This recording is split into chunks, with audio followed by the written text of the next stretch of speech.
So hello everyone, आज हम बात करने वाले हैं सेल बायोलॉजी यूनिट की, क्योंकि आपका एग्जाम है 17 जुलाई को CSIR नेट लाइफ साइंसेज का।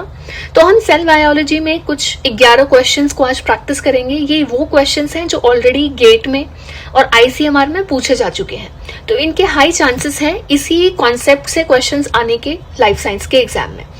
तो हम लोग शुरू कर देते हैं अपनी बात। तो very first question is which of the following are energy transducing membrane. तो एनर्जी ट्रांसड्यूसिंग मेम्ब्रेन का मतलब क्या है, कौन से वो मेम्ब्रेन है जहां पर हमारी एनर्जी बनती है। तो plasma membrane of bacteria, yes. Inner membrane of chloroplast, no. Inner membrane of mitochondria, yes, जहां पे हमारा ग्लाइकोल ATP फॉस्फोराइलेशन ATP बनता है। तो इसमें ऑप्शन क्या आएगा, P एंड R। तो कहाँ है हमारा P and R, option B.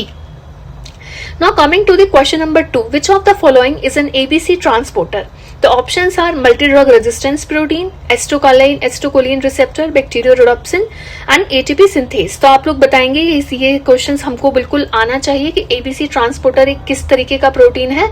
It is a multi-drug resistance protein. Now coming to the question number 3, which of the following cell membrane are surrounded by a single phospholipid membrane? Options हैं lysosome, mitochondria, गोल्जाई, nucleus. तो guys ऐसे questions बहुत ज्यादा पूछे जाते हैं। आप किसी का भी एग्जाम दो, गेट दो, ICMR दो, DBT दो, तो आपको हमेशा याद रखना है कि vacuole, lysosome, Golgi apparatus and endoplasmic reticulum जो है ये सिंगल मेम्ब्रेन बाउंड ऑर्गेनेलीज है, जबकि न्यूक्लियस, माइटोकॉन्ड्रिया और क्लोरोप्लास्ट ये तीनों जो ऑर्गेनेली हैं ये डबल मेम्ब्रेन बाउंड ऑर्गेनेलीज हैं। तो इसका आंसर क्या होगा, nucleus. Now coming to the question number 4। तो क्वेश्चन नंबर 4 इज कि आपको मैच करना है। तो मैच में देखिए माइटोकॉन्ड्रिया का हमें यहाँ पे फीचर बताना है। तो माइटोकॉन्ड्रिया का फीचर क्या है, मैटरनल इनहेरिटेंस। ये क्या शो करता है, मैटरनल इनहेरिटेंस। तो यहाँ आप लिख देंगे 3। Q is chloroplast. तो क्लोरोप्लास्ट मैंने अभी आपको बताया what it is. So chloroplast endosymbiotic origin show करेगा, तो यहाँ पे आप लिख देंगे 4। एंड उसके बाद पूछा है न्यूक्लियस। तो न्यूक्लियस की मैंने अभी ये बात करी है, it is a double membrane enclosed organelle, तो यहाँ पे 2 लिख देंगे। एंडोप्लाज्मिक रेटिकुलम अभी लास्ट क्वेश्चन हमने डिस्कस किया है इसी बारे में, it is a single membrane enclosed organelle. तो ये ऑप्शन आपको कहाँ मिलेगा, P3Q4R, ये C option. Now coming to the question number 5. So question number 5 is also like this only, the matching system. तो यहाँ पे देखिए लाइसोसोम। तो लाइसोसोम का क्या काम है, हम सभी को पता है, digestion of foreign substance. Now पूछा है स्मूथ ER। तो स्मूथ ER का क्या काम है, लिपिड सिंथेसिस। गोल्जाई एपरेटस, इसका काम क्या है गाइस, गोल्जाई एपरेटस का protein targeting. Then nucleolus, nucleolus का क्या काम है, RNA सिंथेसिस। ठीक है, लाइसोसोम का क्या काम था, digestion of foreign substance. Smooth ER का क्या काम है, लिपिड सिंथेसिस। ठीक है, इसको आप मैच कर लोगे। Next question, question number 6।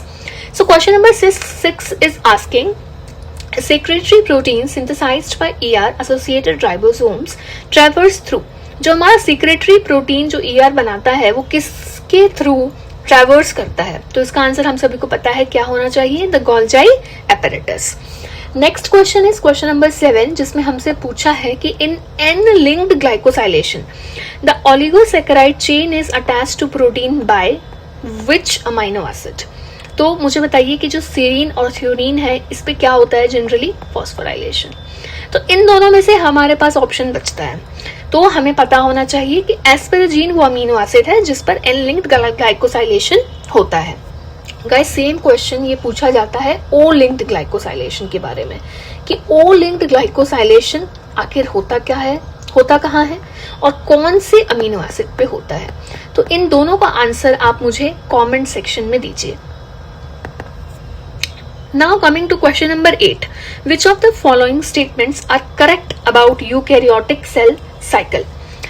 CDKs can phosphorylate proteins in the absence of cyclin. Wrong.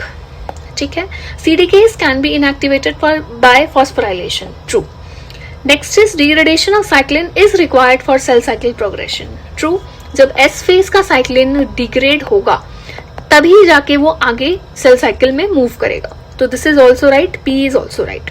CDKs are not involved in chromosome condensation. This is false because CDKs are involved in chromosome condensation.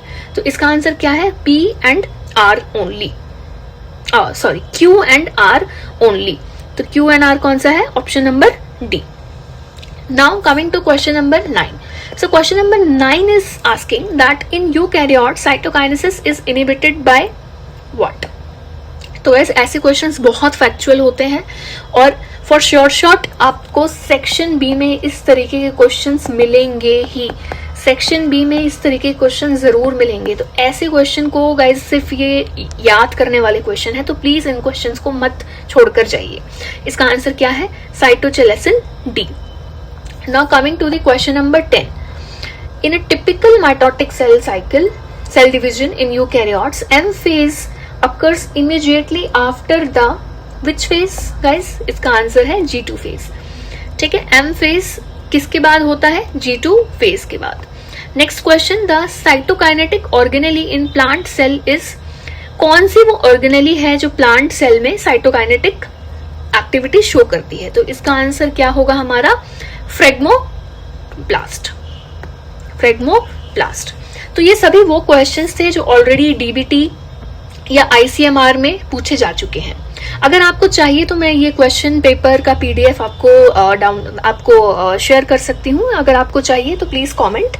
और अब से मैं इसी तरीके से 16 तक different questions different subjects में, cell biology हो गया, इम्यूनोलॉजी हो गया, 10 to 20 क्वेश्चंस आपके लिए लेकर आऊंगी जो कि ऑलरेडी ICMR और DBT में पूछे जा चुके हैं एंड जिसके हाई चांसेस हैं कि वो